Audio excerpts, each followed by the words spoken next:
right, everybody, how you doing? It's Jochen Heiden. It's been a long time since I've done a War in the Pacific live stream, but there's a lot to talk about, and there's not a lot to talk about. Yeah, talk about it, Renu. It's been a long time, but this campaign is kind of at a dead stop. So I want to take this time to go over some things because we're now in May of 1942. A lot's been going on with Macho in my personal life. I've had some pretty horrible things going on with me over the last couple weeks, but I'm starting to get over it now. It's just life things. Nobody's dead, nobody's dying. I just having some relationship issues, but I'll get over it. I need to start focusing on me and what I like to do, and this is what I'd like to do. So tonight we're gonna go over everything. I'm gonna start with some tracker stuff right here, and we're gonna go ahead and get caught up on that first. So let's take a look at the victory point screen first, because this is one of my favorite screens to monitor every day.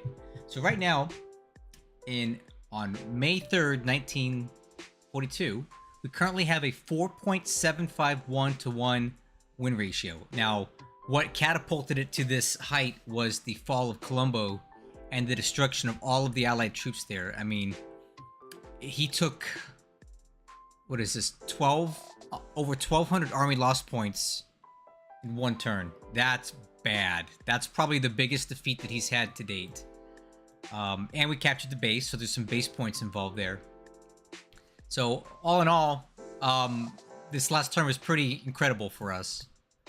And 4.75 to 1 is a pretty big deal in early May 1942, and we have a lot more to go, which we'll cover as we go around the map. There's way more points to be had here. I'm not even done. All right, let's take a look at the industry tab. And my favorite thing to look at is oil and resources. And I primarily monitor the home islands because that's where all the action's at. So if we look at the resource history there, you can see we're doing pretty dang good, right? We're going up in supply every single day. We're making big supply points here. 11 to 14,000 points of supply per day in the home islands alone. That's a lot. So as you can see, I'm having no supply constraints in May 1942. Fuel, it's fluctuating, but we are importing DEI fuel finally from Palembang, Balikpapan, all those oil and refinery bases. We are importing that fuel back to the home islands, and you're seeing some of it coming in and out. So we're at 2.5 million, and if you think about it, we're not too far from where we started. So the fuel situation is good. Resources is even better, and this is probably the most important thing you can import to the home islands, because you run a 79,000 deficit per day if you don't. We're currently at 8 million resources, which brings us up to about 95 days of reserve. If we instantly shut off all of our resource imports, we would be able to survive 95 days of production. But as you can see, we've been trending upwards since day one. I've been importing resources from all over the map. We got down to a low of about 4.1 million, but now I'm back up to 8 million. And it's going up more or less every week. Oil, it's been slowly ticking down, but we have quite a bit of margin on there. We have 245 days remaining, which, by the way, gets us well into 1943. But I'm finally starting to import some crude oil from the Dutch East Indies. So that's going to take a while to get that production line going, those logistics trains. And I'll try to talk about what I'm doing, but I don't have a great plan yet. However, we are bringing in oil finally after, almost 148 days of campaign. So looking good on resources here. Let's take a look at our aircraft pools. Let me see, air production. So here's our pools of engines and aircraft. So right now, if you can see this, we have quite a bit of zeros stocked up. I have 103 zeros in the pipe. We're building almost 5 a day. Almost to the point where I can switch one of these factories to something else, I think, because that might be too many, because we're not losing that many right now. I got 78 Nates, which is good for training. Got 70 Ans, which is really good. 63 Bettys, 57 Oscar 1Cs, and I'm making 5 of those per day, and I'll explain why later. So overall, our aircraft pools are looking pretty good. I got 50 Vals, 30 N2 Kates, I'm pretty okay and happy with our aircraft pools. We've taken a lot of losses, but we've been keeping up with it. Let's see. Can we talk about engines? Let's see. Engines. Well, I think engines are in here somewhere. They're in there somewhere. Oh. Where's the pool of engines at? Ah, who cares about engines? I got plenty of engines. Don't worry about engines. Okay, so let's talk about my current production. I kind of want to look at it in game because it's a little easier to see. So let's just look at engine production first. Currently, trying to build up a stockpile of HA32s and 33s. On the HA32s, we're getting ahead of it. HA33s have been struggling since day one to keep these in stock because there's a lot of aircraft that use them. So I've got more expansion planned here on these production lines just to build a little bit more production on those. The HA43s are R&D and pretty good. HA34s, we're about to hit our 500 engine bonus, which will help us with research on aircraft like the what's it called? The KI-44. You know what it is. The Tojo.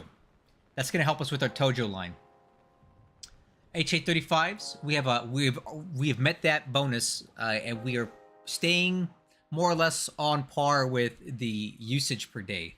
So I'm maybe making 1 or 2 excess per day, but remember, all of the aircraft production R&D lines that have HA35 engines will consume 1 per factory to give you 2% bonus. So we're burning engines through research and through aircraft production.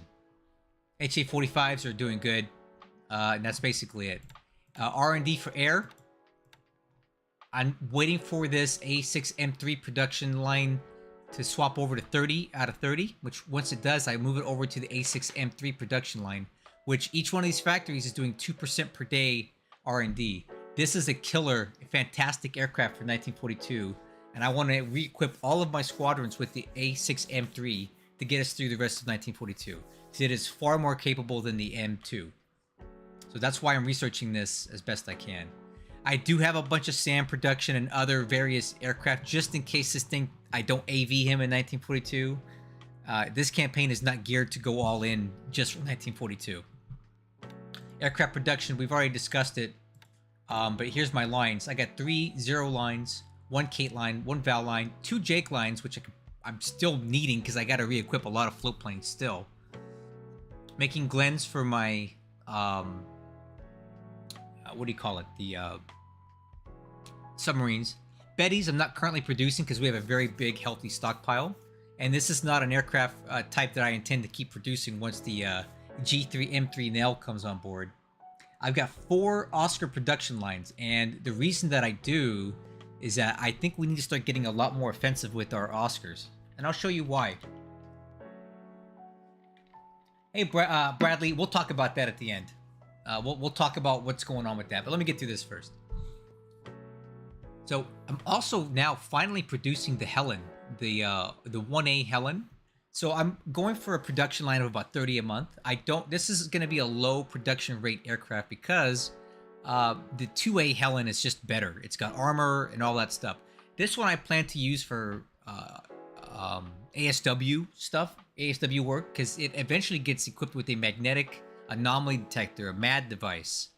And that makes it particularly well suited for spotting and hunting submarines. So I'll probably run about maybe 60 to 90 of these Helens and re-equip a couple Sally squadrons with these and use them just for a point defense for submarines. I'll give you an example of a place that they would be great at in just a little bit.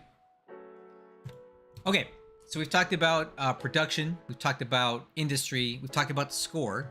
Let's go around the map and talk about some hotspots. So over here in the north part, nothing's been happening here, but if you look at Adak, he is definitely heavily invested here. It's very clear to me that he's going to be using Adak for power projection in the future, right? And unfortunately, that might, I'm not sure if that gives us B29 range. Let me see. Let's see, Allied aircraft. what is the max range of a B-29? Now, granted, we're years away from that.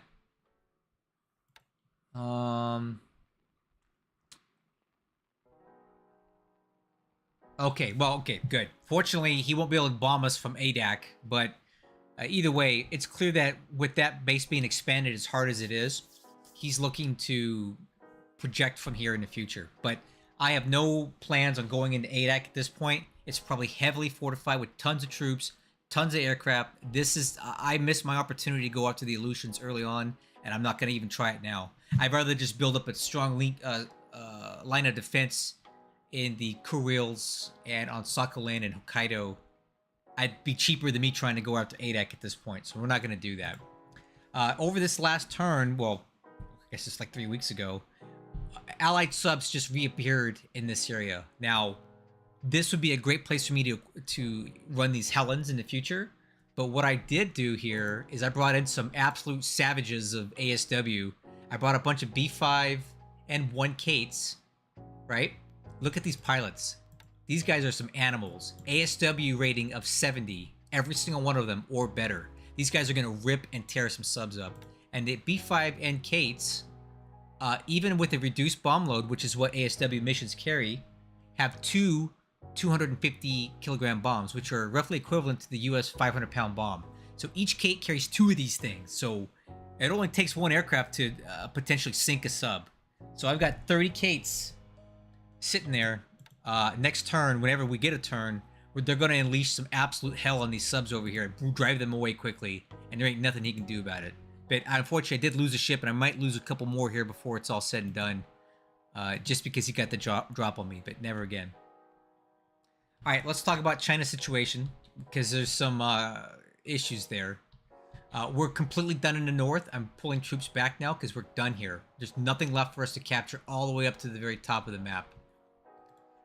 He's moving into Lanchao with these broken units, and quite honestly, I'll probably just let him sit there, because if I kill them now, they're just going to respawn in Chongqing, and that's where we have a big problem. So Chongqing is going to be the thing that really drives me insane here, because we're not doing very good against him in this place. We have the base is suppressed, right? He's no longer creating any fuel or resources, so he's completely cut off from production of any real kind, except for the supply that the units that the base creates automatically every day, which is something like 500 supply. I can't stop that, but it's going to be trickling into all these units. Here's my problem. He's got crap units in there, but they keep coming.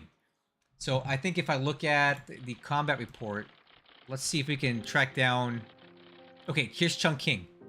We have 9,000 AV in the hex. However, he's got 4,500. That's 2 to 1. I'm not too excited about attacking Chongqing, which has at least size 6 forts, and it's urban heavy terrain, which is a ×4 multiplier. So this is the absolute worst possible place on the map for me to attack. This is it. It doesn't get any worse than this.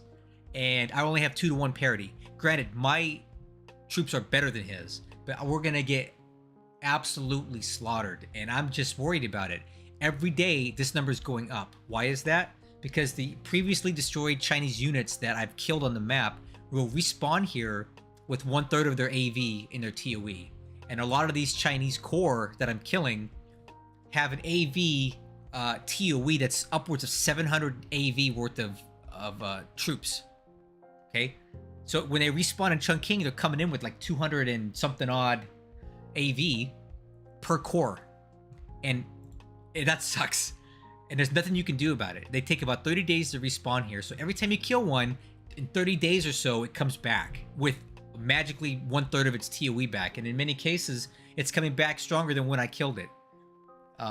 There's nothing you can do about it. You just have to slowly chip away at this. So what I'm trying to do here is go for a complete encirclement of Chongqing. So I've got it blocked off. Hex sides are closed on 3 sides here.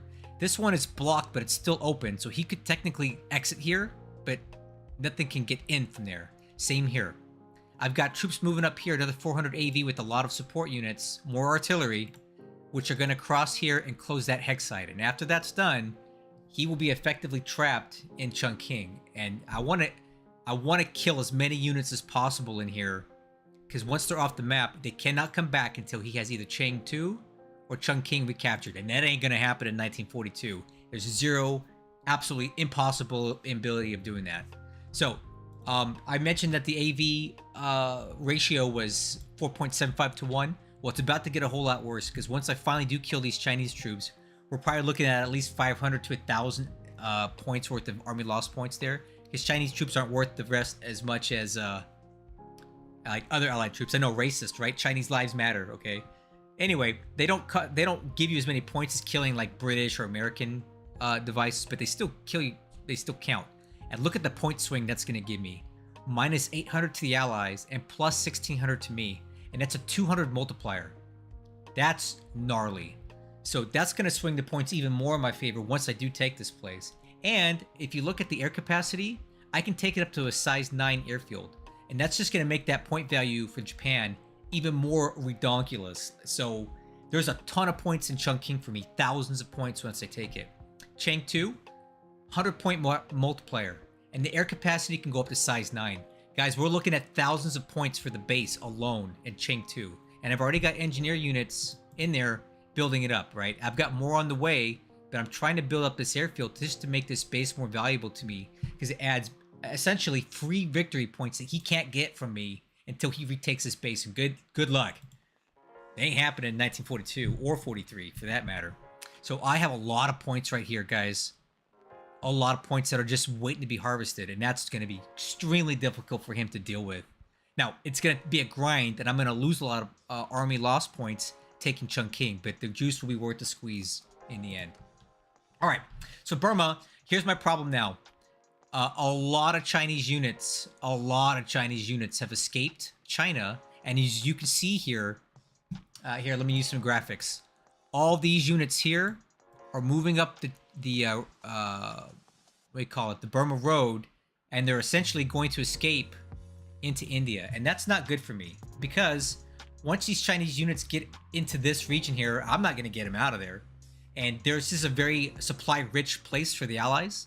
Remember, I basically abandoned this India campaign because I was getting worried about his aircraft and my inability to protect myself from them. So I pulled out and also sent those troops to Ceylon, but we'll get to that.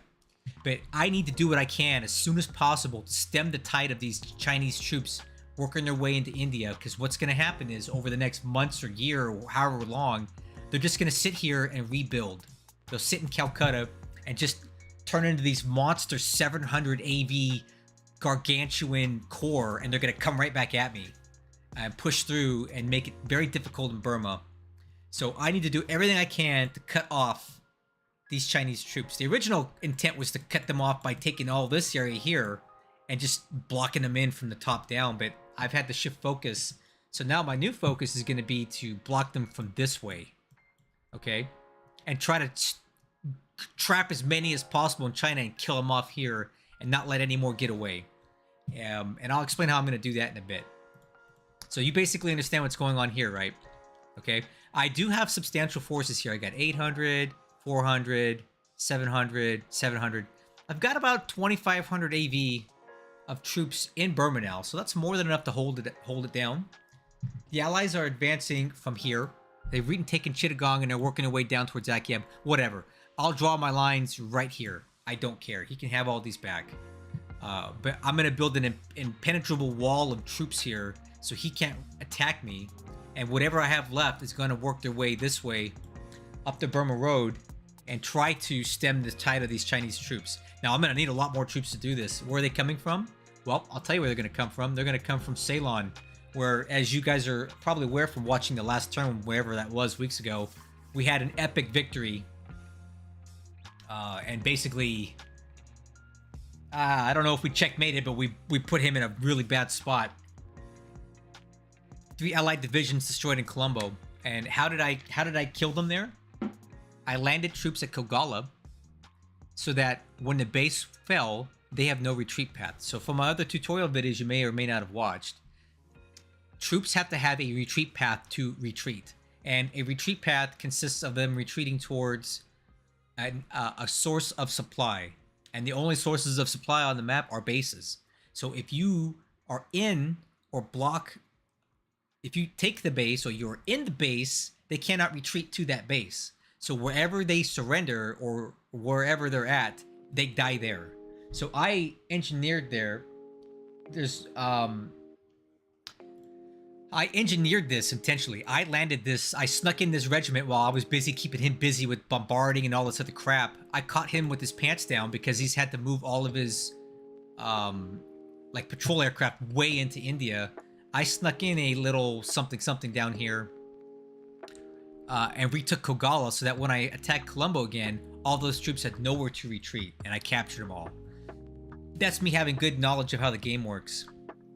I don't think he understood that, or maybe he's not familiar with the retreat path. I don't know, but we really got him there. So, but now that I'm done here, there's only about 300 AV here and about 100 and something AV there. So there's about 400 AV of allied troops, and it's mostly armor and infantry left on Ceylon.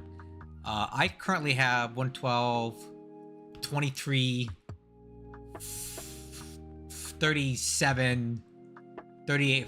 I got over 4,000 AV on Ceylon, and I don't need that much there. So the goal here, the intent, is to eventually start drawing down and shifting these troops back to Rangoon, where I can employ them in the defense of Burma and the counterattack into Lido and down the Burma Road. So that's where the bulk of the troops from my renewed Burma offensive will come from eventually. Okay, I got to get him off of Colombo, and that's going to be difficult because he's going to try to stop me doing that. However, here's what I got going for me. I got KB, which is full strength with mini KB, so we're looking at 300 something fighters in this task force here. So that's a big deal. I also have, on top of that, 200 fighters in Trincomalee. So I have about 500 fighters here. Good luck. Good luck, Macho, trying to stop that. I mean, I'm going to make sure that there's absolutely no way for him to intervene or interdict my troop drawdown from Ceylon.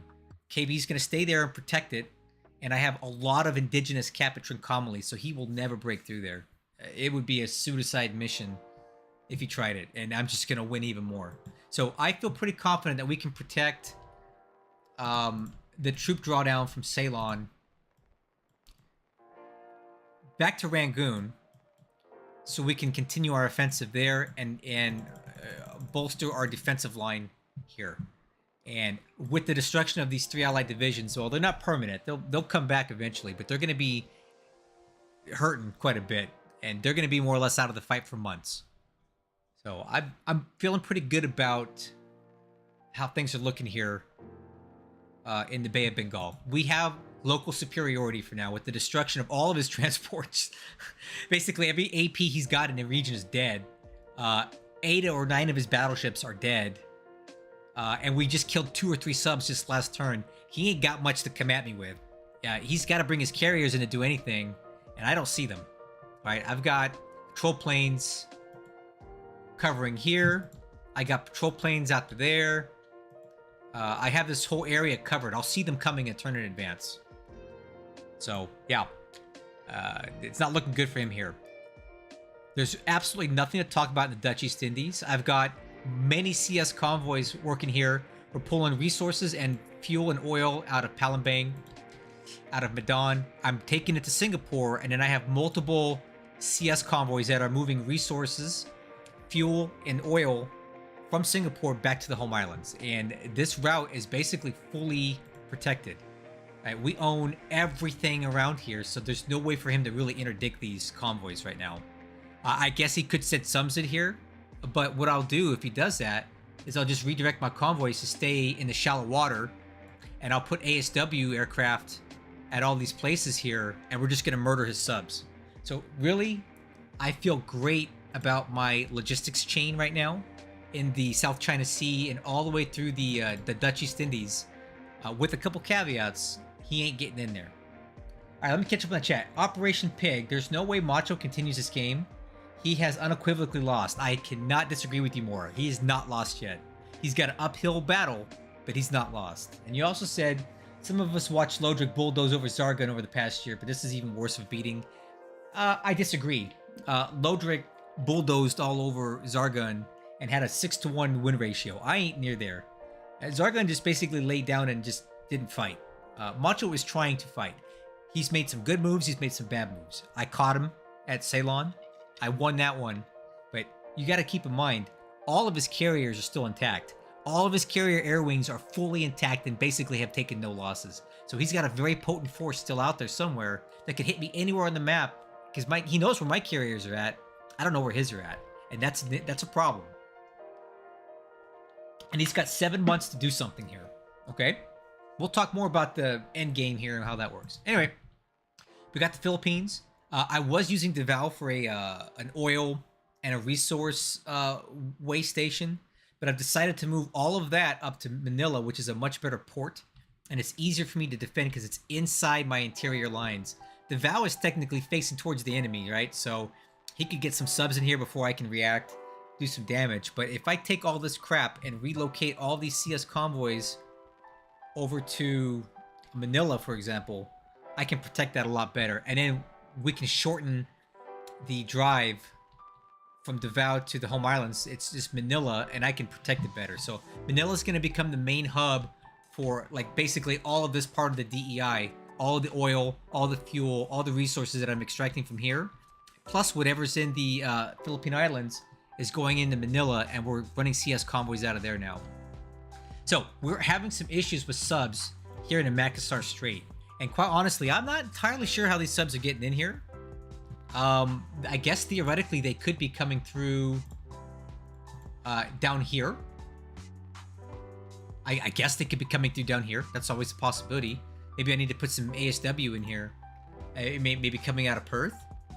Or they could be driving really far away from places like Adak or Midway. It's probably Midway, but boy, that's a long drive for him, and there's not a lot of range on those subs, so he can't stay here long. But just to make sure that I secure this area, I brought in some hunter-killer aircraft here. I have a Betty squadron, not Betty, a Sally squadron, again, equipped with some actual animals of ASW warfare here. And if they start connecting, the Sally carries 2 500-pound bombs as well, which will kill a sub in one turn. So I should be able to protect this gap because I got to get the crap out of Balikpapan, sorry. I got fuel and oil and resources there that's got to come out. And that's going straight to the home islands. All right, in Australia, we've pushed as far as I think we're realistically going to get. We basically captured all of this stuff. And that's probably good enough, right? I guess he could come back and take it if he wants, but it's not going to mean a lot to me. It's just going to be a distraction for him. That's all this was meant to be, is a big distraction, right? It's points for now, but he can take them all back, and I just don't care. It doesn't do anything. But I would like to hold on to Darwin, because Darwin is the base that he can use to launch counteroffensives into the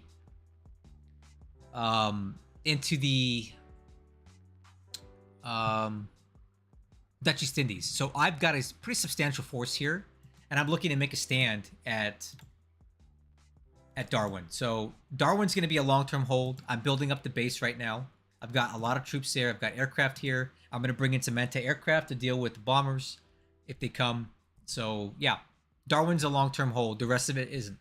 You mentioned this little dot base here. I could take it, but all that's going to give me is resources. I get 0 points for that. And quite honestly, I'm not too excited about moving resources out of Port Hedland, because they'd have to go this way, and this is very easy for him to interdict with submarines, as well as hit me with surface ships, right?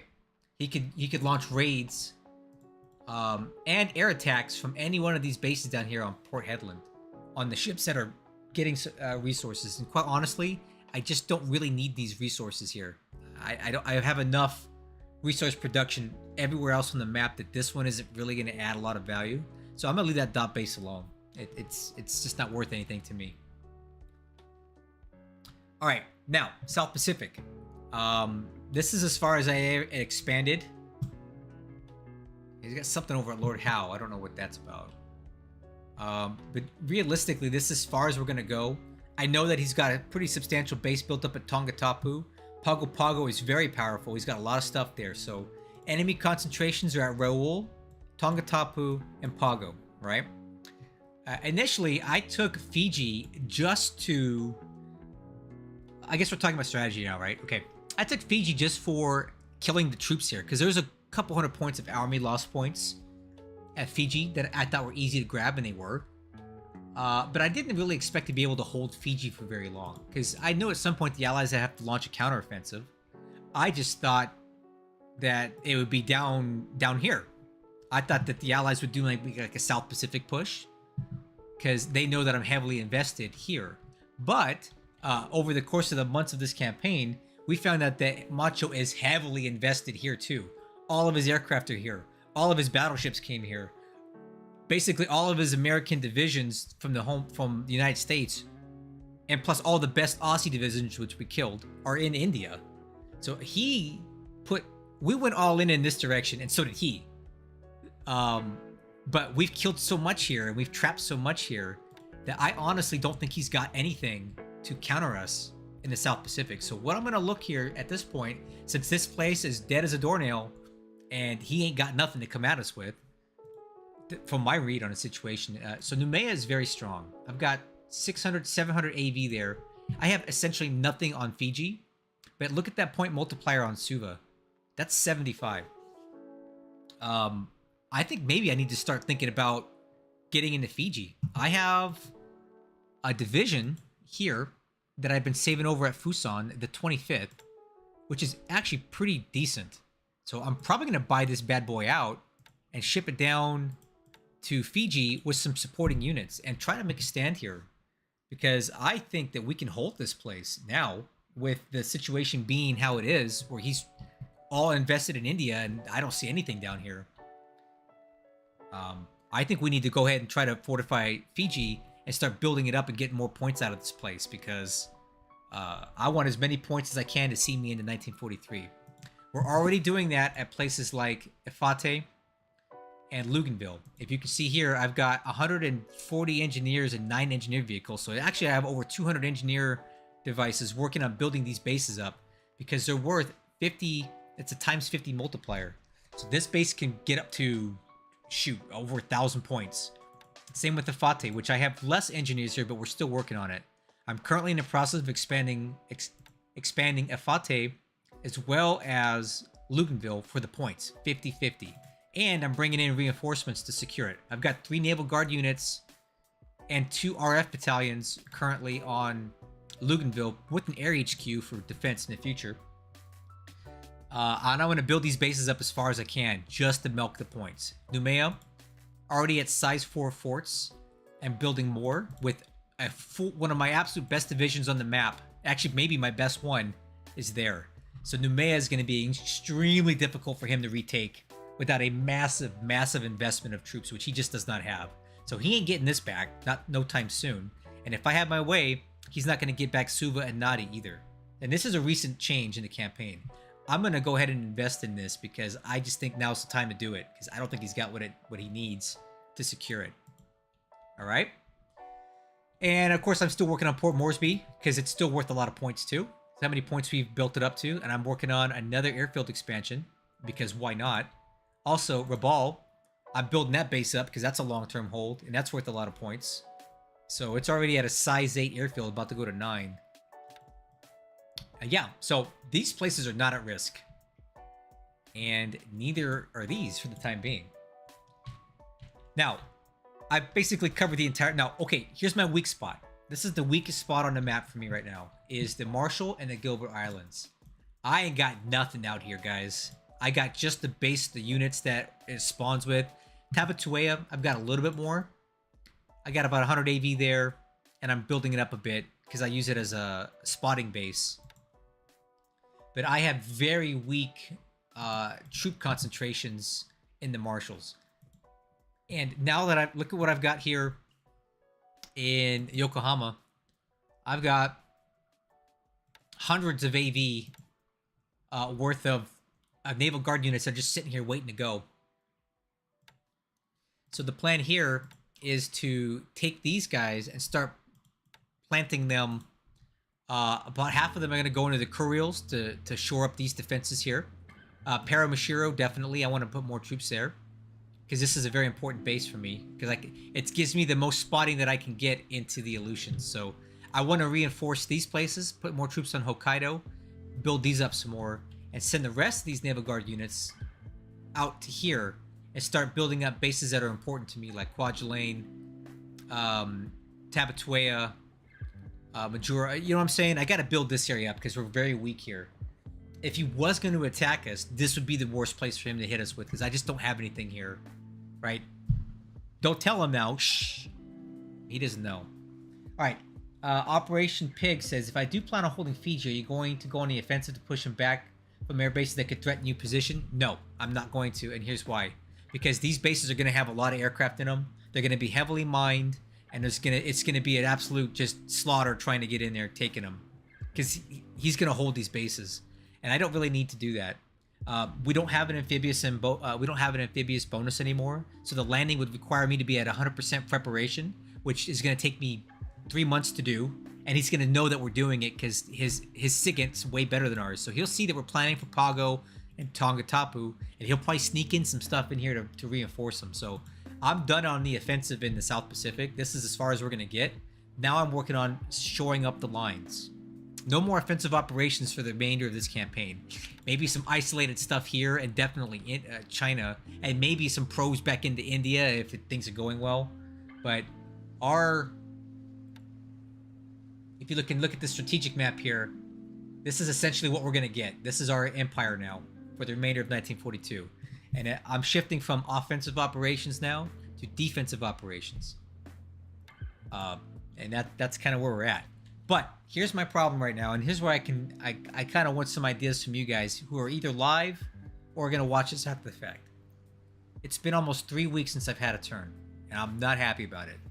Okay, I did mention that I was going through some personal issues in my personal life.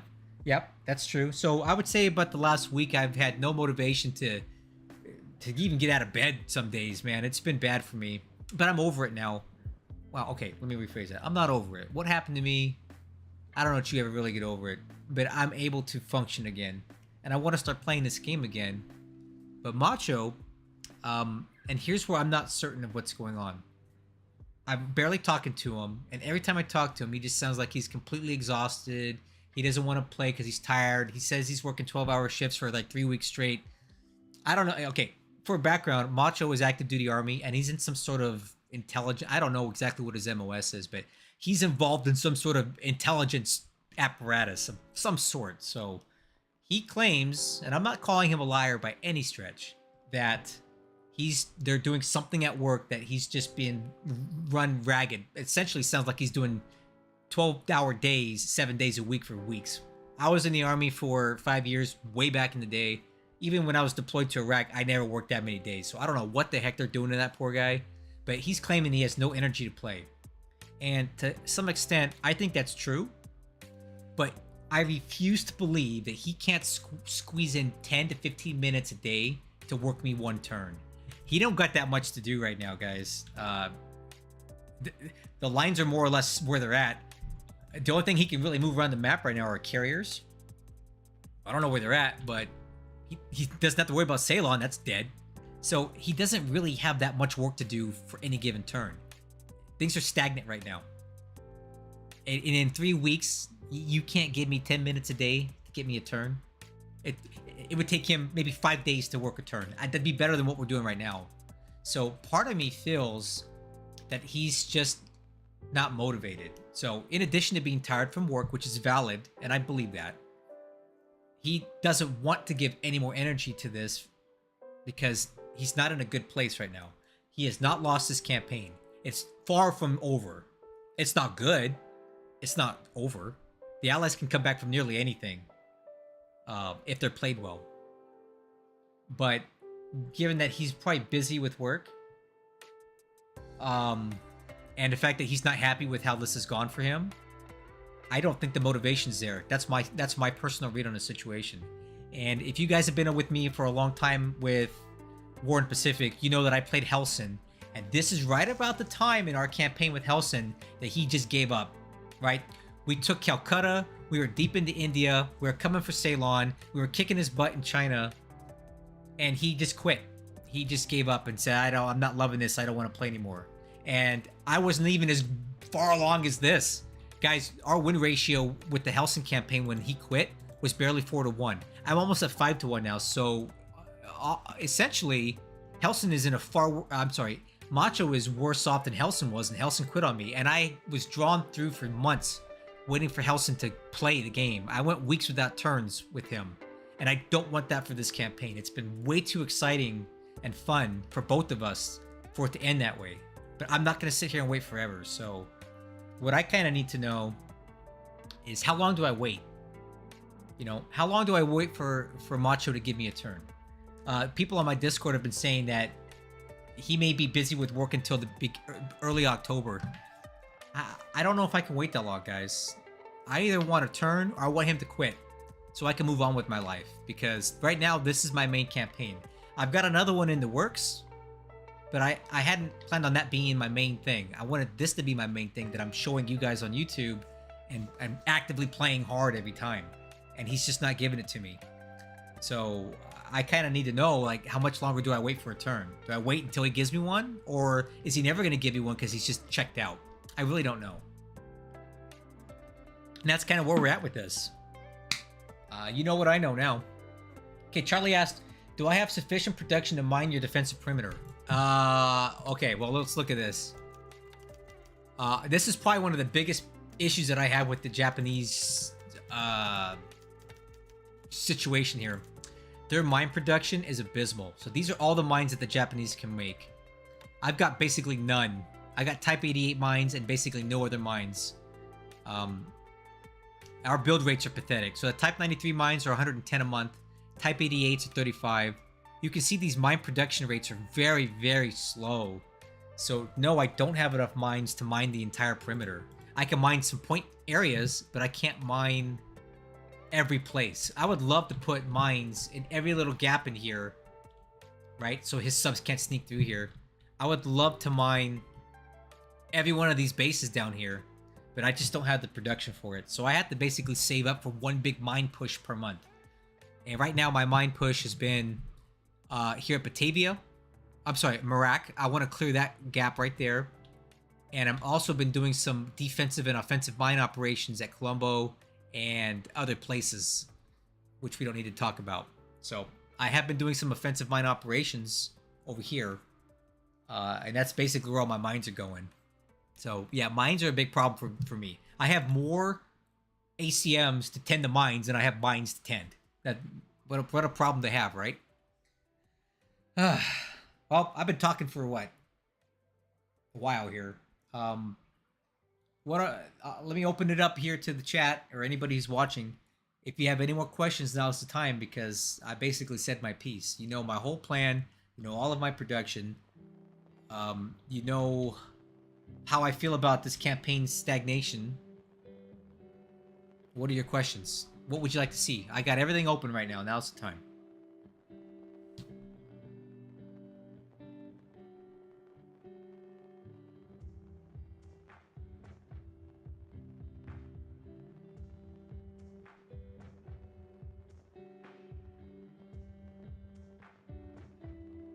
Oh, okay. Yeah, Baton Island. Oh, yeah, I just haven't gotten around to it.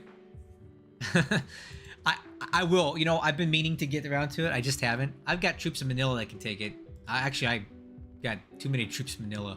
We're in the process of relocating these troops from Manila to other places. So some of them are heading down to deal with the last of the Bandung guys.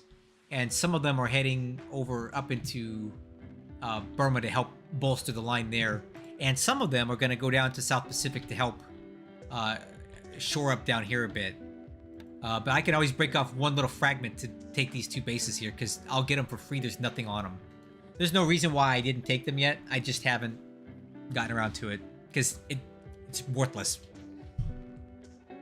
I don't get anything for this. There's nobody here. Third campaign, it gets about this point and your opponent calls it, right? I know.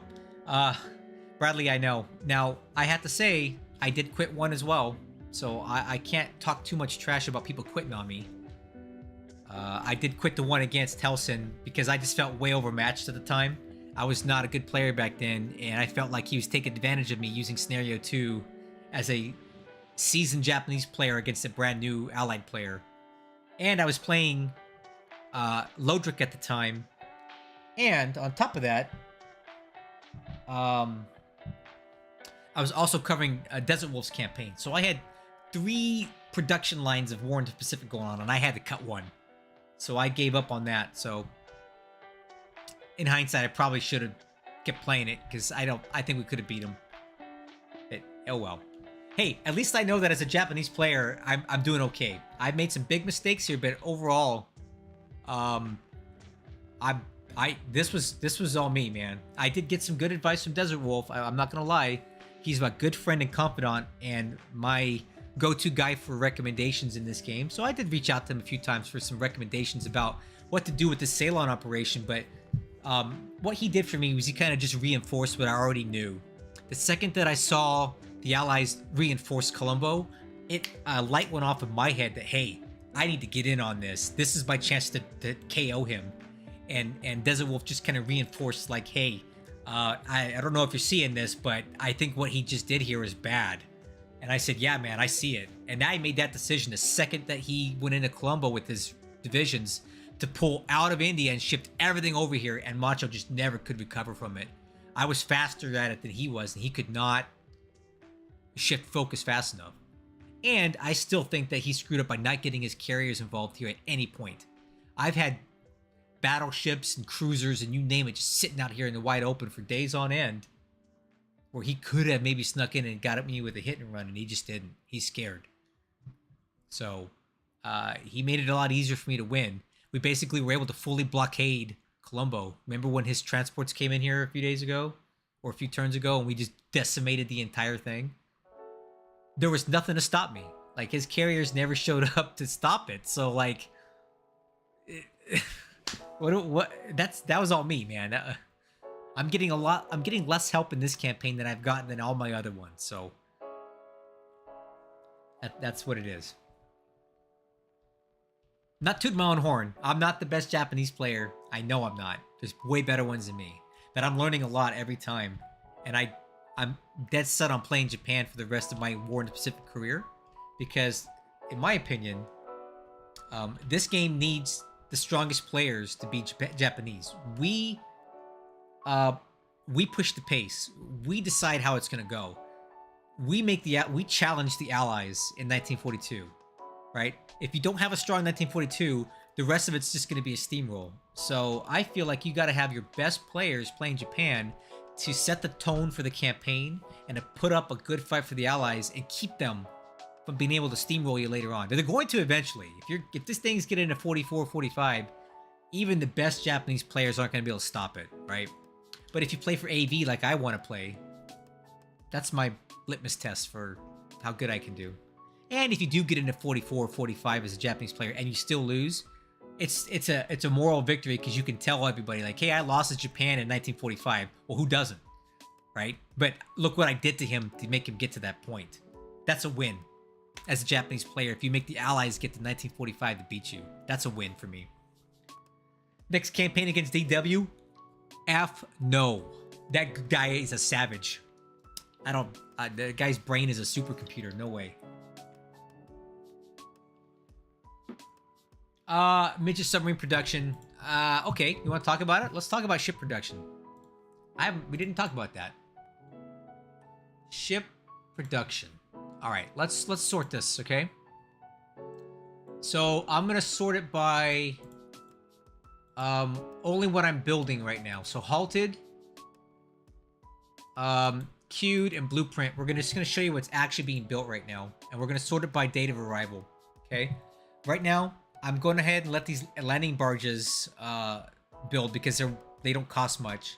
I'm building any standard type cargo ship because it can be converted into a tanker, which I'm desperately short of tankers. I mean, like, I got fuel and oil coming out of my butt because we've been incredibly lucky capturing bases undamaged. I need way more tankers than I got. So I'm building all tankers and any cargo ship that can convert into a tanker. I'm not building any other cargo ships unless they're really high speed or they're a standard type. Okay? I'm building all the sub chasers I can get. I'm building all of the submarines that are worth a damn, like the long-range subs that are good. All surface combat ships, including Yamato and Musashi, are under control. I am gonna have those. I want them. But I'm not really building like a lot of the crappier subs that you'll see late game, stuff like that. Midget subs are okay for point defense. They can be useful. But they're not that useful. They may get a lucky hit here and there every now and then, but nothing that's gonna win your campaign. So I think I may be producing midget subs in here, but if I'm not, I don't really care because they don't do a whole lot for you. They really don't. And every time that one dies, you take point loss. So they're gonna die because they have no durability. So I'm just giving free points to the allies in exchange for maybe getting a one little bitty torpedo into an AK when they were invading an island. That's not really worth it to me. Okay, let me catch up here. Renu said, I believe Macho complained about that at one point, that you practically had a big council of helpers instead of the 1v1 he expected. Okay. Maybe he doesn't realize that he's got the exact same thing. There are a lot of people on my Discord helping him as well. In fact, they're in my channel and in his, and they're probably doing some double agent crap. So I ain't buying that. He has the same access to the same people I do if he wants to ask them for help. The way I see it in this game, I am the Grand Admiral in charge of the entire war, okay? I'm the head honcho here, right? The 5-star. And in my staff, I have very capable people, advisors, that help me. I have the strategic vision, but they help me with some other things that I might not be able to see. Like, hey, what do you guys think about this? What should I do on Ceylon? And I'll listen to their feedback, and I'll make the decision on what I think works best. And sometimes I don't go with what they say. He can do the exact same thing. He can go in his Discord and say, hey guys, what do you think I should do on Ceylon right now? I think I got myself into a problem. And they're gonna help him. They're gonna tell him, hey man, you need to get your carriers in here. You need to move your battleships in here. You need to use your aircraft, do this or that. He's more than welcome to ask for that help. Why wouldn't you? He's new to the game. So I don't want to hear that crap that I've got a big old council of people helping me. Come over to my Discord and see how many people are helping me. It's not that many. And I solicit for it, and sometimes I don't. And sometimes I listen, and sometimes I don't. So that's a lame excuse for why he's in the situation he's in. Because I'll tell you what, he didn't come up with this freaking Fortress Palembang crap on his own. Somebody told him to do it, right? And I did not react. So it's not like I had somebody telling me, hey, make sure he doesn't Fortress Palembang you. No one told me crap. He did it. And I was way too late to stop it. And it turned into a big old problem, and I almost lost because of this. Okay, so I guarantee you he was probably nudged in a direction to do that. And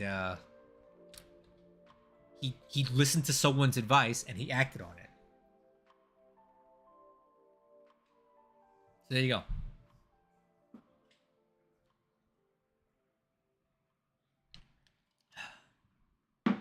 What else you guys got? And you're welcome, by the way. Thanks for putting out series. I've been watching it all. Well, I want to keep it going for you guys, but I need you guys to go poke and prod on Macho on Discord and tell his butt to get me a turn. I'm sitting here at home all night. I got no kids. My girlfriend's gone forever. So I literally have nothing else to do but play games and hang out. I've been working out at the gym every day. I'm sore as hell. I've been doing a bunch of yard work. I've been fixing my house. I have so much time to myself now. I have no more woman in my life, so, you know. I've got the time to play War in the Pacific, but I got no turns to work from Macho. What a shame. This is the most free time I'll ever have in my life, guys. And I can't play.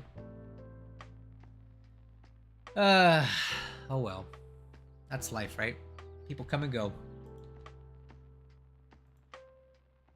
Don't mind my pity party, guys. I'm fine.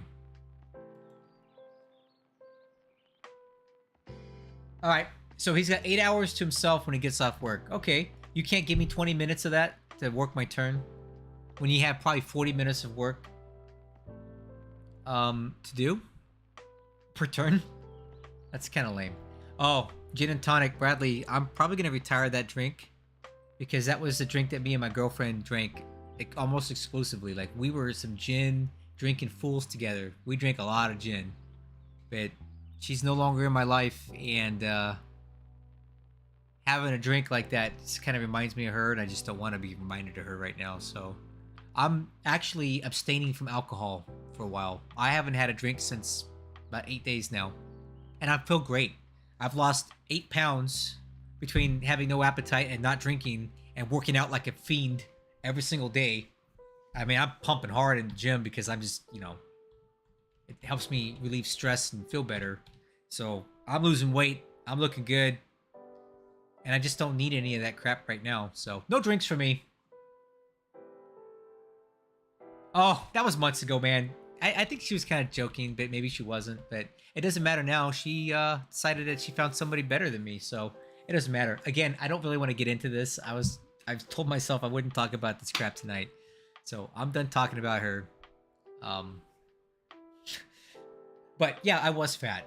A few months ago, I hit the heaviest weight that I've ever been at in my life. And I got pretty grossed out. I got pretty grossed out with myself. So between her leaving me and me deciding to make some big changes in the way that I am, I'm losing weight. I'm looking good. Looking for the next X out there. Okay, Reno. Well, I'll tell you what. Why don't you come over to my Discord and ask me about the next campaign? Because I have a thread open about the other campaign that I've been working on, but I don't want to talk about it here because my opponent has told me that he watches my videos for this campaign. So he may watch this, and I don't want to show you too much of the next campaign because I've been working on it slowly. But again, I lost some motivation with my personal life drama. I'll start working on it again. But come over to my Discord and you can ask in the thread about it, and I'll give you all the information you want. All right, guys. Let's see. Okay, yeah. Well, go over to the thread about the Goodbye Blue Sky campaign, because that's my next opponent if I ever do get off the ground with it.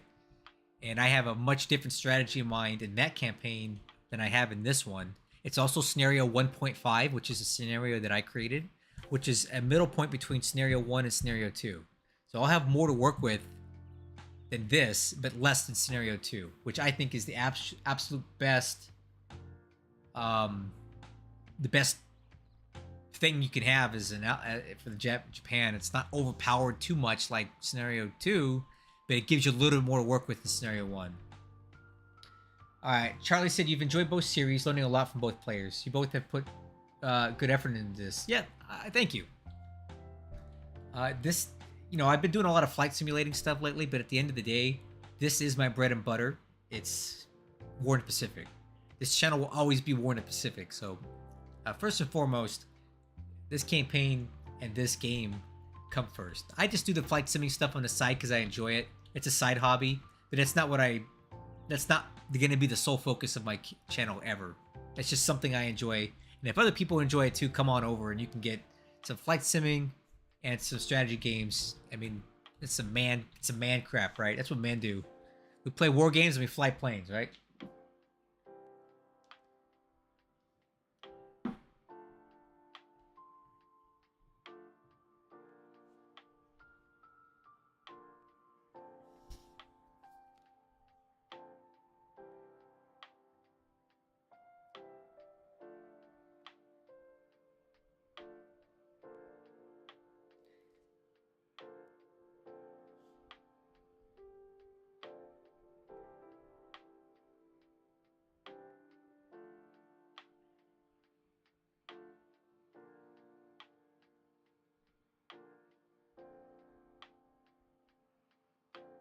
Has a nuke ever been dropped in this game? I'm sure it has, but you get pretty deep into 1945 before that happens, and 1 in 100 War in the Pacific play-by emails get to 1945. So I honestly don't anticipate ever seeing one myself because it'd take years to get there. Even if you had a opponent that wanted to play every single day like that, it's gonna take you years to get to that point. Now a guy named Hecklapar on my Discord server does a lot of testing. He likes to push the game to its limits, and he's been experimenting with dropping nukes on stuff, and he said it's pretty lackluster. Like, he's not impressed by it. He's not He said it wasn't anything to write home about. All right, Eisenstein. So Ironstone said you're in late 44 campaign now. How many years did it take you to get to that point? I'm sure it is fun. You get to see a lot of late war stuff that you normally don't get to see. But I'm all about the AV because I like to win games. So if I'm playing Japan and I AV an allied player, I'm taking my win because I don't play to lose. And if I go past 42, you're going to lose. I'm not saying I would quit. Like if I don't let's say Macho turns his fortunes around and he gets me under 4-1. I'm not going to quit. I'm going to keep playing it to the end. I'm not looking forward to that. So I'm going to shift focus to doing everything I can to win because that's what I do. I don't play to lose games. That's not fun for me. That's not how I enjoy games. I don't want to play a World War II simulator. I want to do better than that. Oh, Spectre. We talked about it at length. Nothing's been officially said about that. And we talked about what's going on in Macho's life and stuff, but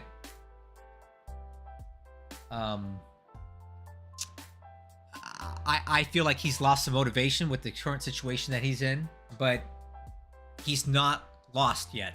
This is far from over for the Allies, so he just needs to get some motivation and some more time in his life to start giving me turns again. But I'm still in it, and he hasn't told me he wants to quit yet. So this campaign's still on. This isn't the Helson situation quite yet. It's still on. Yeah, okay, I get you. I play Civil War games too, but the last one I played is the Confederates. I won.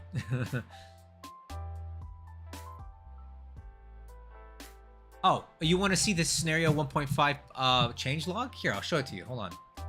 We'll go over it. If you want to know what the scenario 1.5 is all about, which I love it. I've actually had several people on my Discord play it, and they liked it a lot. Let me find the changelog for that. Where'd I put it? I got a million things on my desktop right now. Let me find it here.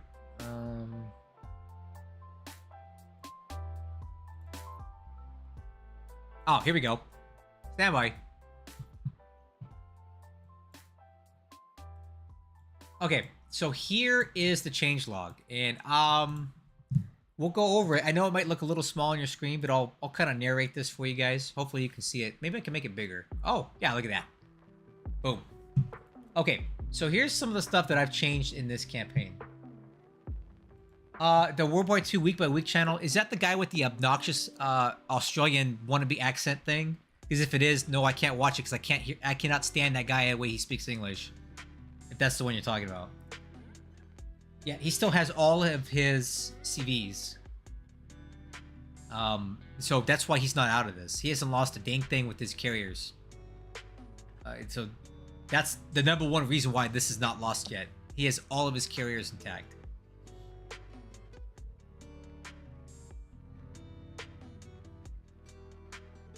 Okay, so changelog. I reduced their political points from 60 to 55 a day.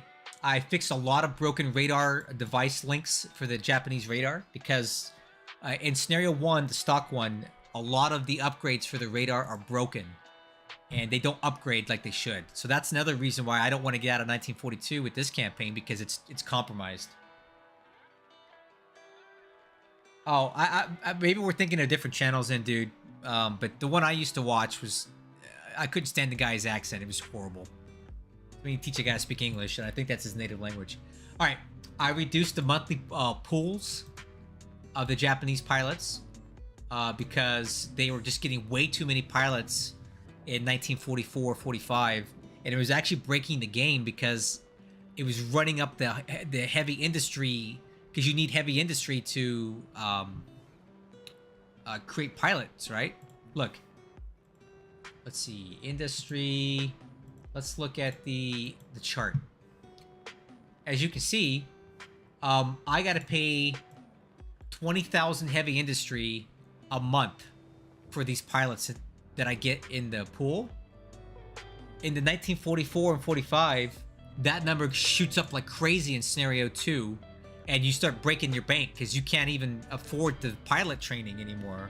So I lowered it to a more realistic number. in scenario 1.5. It's still more than 1, but less than 2. Okay, I changed the KI-44 to go back to the HA-34 engine instead of the HA-35, because that was kind of game-breaking where the Tojo, the Oscar, and the Zero all used the HA-35 engine, which was out of control. So I gave it back, but I gave you a starting pool of 150 to work with, okay? Which you start with 3 in scenario 1. So, I put this back to HA-34, but gave you more engines to work with to get you started towards your 500 bonus. All right, I removed about 6 squadrons of aircraft that were bonus in scenario 2. There's still more than 1, but there was just too many squadrons in 2. It was way too much. So I got rid of 6 squadrons here. Changed some experience levels in other squadrons here. Just some minor tweaks to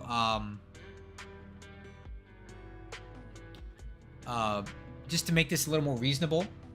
And I also fixed the Ryuho air groups to spawn with the carrier when it's built, as opposed to them coming in a year later. I just wanted it that way, so it's more useful. I also did some economic changes here. I increased 5 bases on the home islands to a size 2 to size 3 airfield to increase their starting supply cap, because these bases all have heavy industries that you need to upgrade, but you can't put enough supply into those bases to expand the industry without getting into spoilage. So I increased the size of these bases so that you could put supply in it without spoiling it, so you could start expanding them. And this was kind of a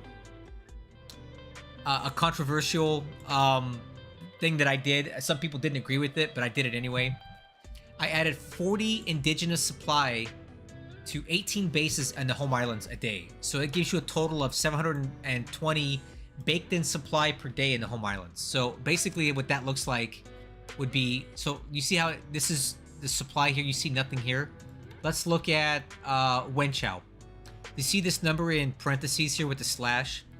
This parentheses means that I don't get it, but if the allies own this base, they get 80 supply per day that automatically spawns itself in Wenchao. So what I did was I added 40 a day to home island bases to give you a total of 720 built-in supply production per day in Japan that can never be destroyed.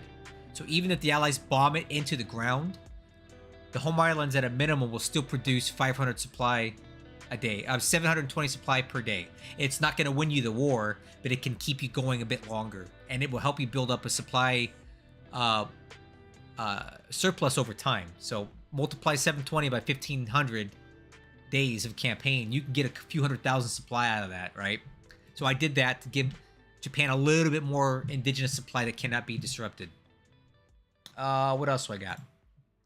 Added 500 light industry centers and an increase in resources accordingly through Manchukuo and Korea to give you another 500 supply production a day there to help you both in China and also to help you import back to home islands if you need to. So you get about another 1,220 supply built in on the map per day with my changes. Okay. Now, naval order battle changes. I removed 5 Fubuki Flight 1s from the 1942 build program because Scenario 2 just had way too many. I did change over some classes. I got rid of some of these Shimikazes because in reality there was only one Shimikaze ever built by Japan. But in this game, they're building a ton, right? So I changed them into Yugamos in some places. And I removed 7 Shimikazes being built in 1943 and spread out the arrival dates of the others later on. I got rid of a couple DMSs that were excess. I got rid of a couple of Minikazes. You can read it yourself, but I also removed the upgrade that takes away a 127mm gun turret on the Fubuki, Asashio, Kagero, and Yugamo classes because it really limits their anti-surface capability when you do that. So, and all you get are these crappy 25mm guns. They don't help you. They only hurt you. So I took away that upgrades. So these can maintain their battery of 6 5-inch guns. Okay. Ground changes here.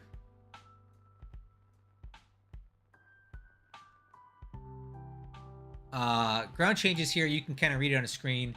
I've removed a couple tank divisions that you get in scenario 12, 2 that you don't need, and other miscellaneous changes. R&D, I moved everything off of Sapporo because that sucks. I put stuff in Harbin instead, and here is your starting. This is basically a difference between scenario 1, scenario 2, and scenario 1.5 as far as the different supply and stuff goes. You can look at that on the screen while I catch up with the chat. I sound like Macho back in April, May, when you were having some dark days. My suggestion is to give him a pass until early October when he's back on normal schedule, make a decision. Okay, Charlie, fair enough. I'm going to do that.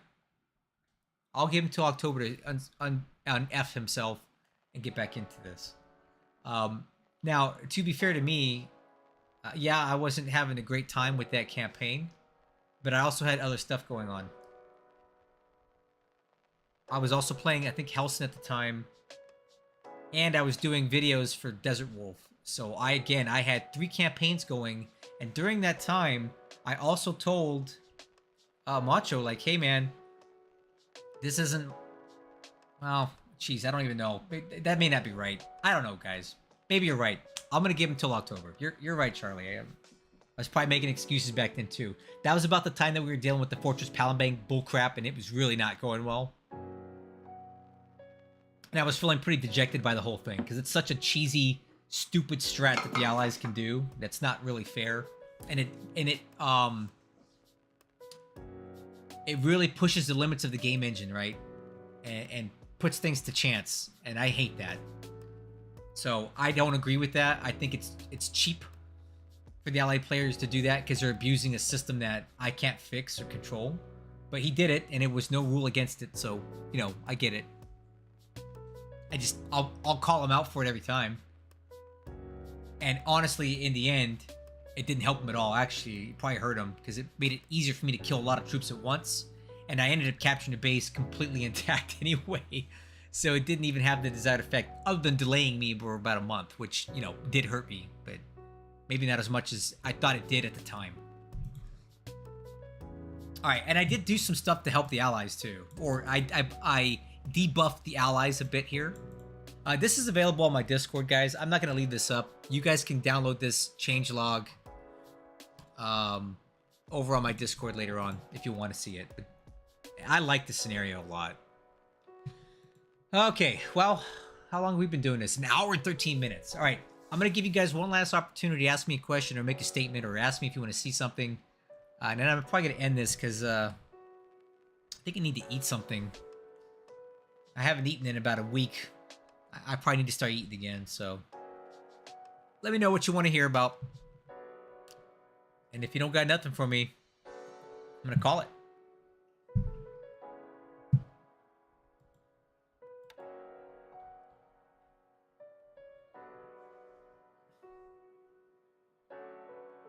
All right, Eisenstein, nice talking to you, man. Stop by anytime. Come over to Discord if you're not there yet. I talk a lot. I show a lot more pictures and show a lot more things there than I would do even here, so check it out.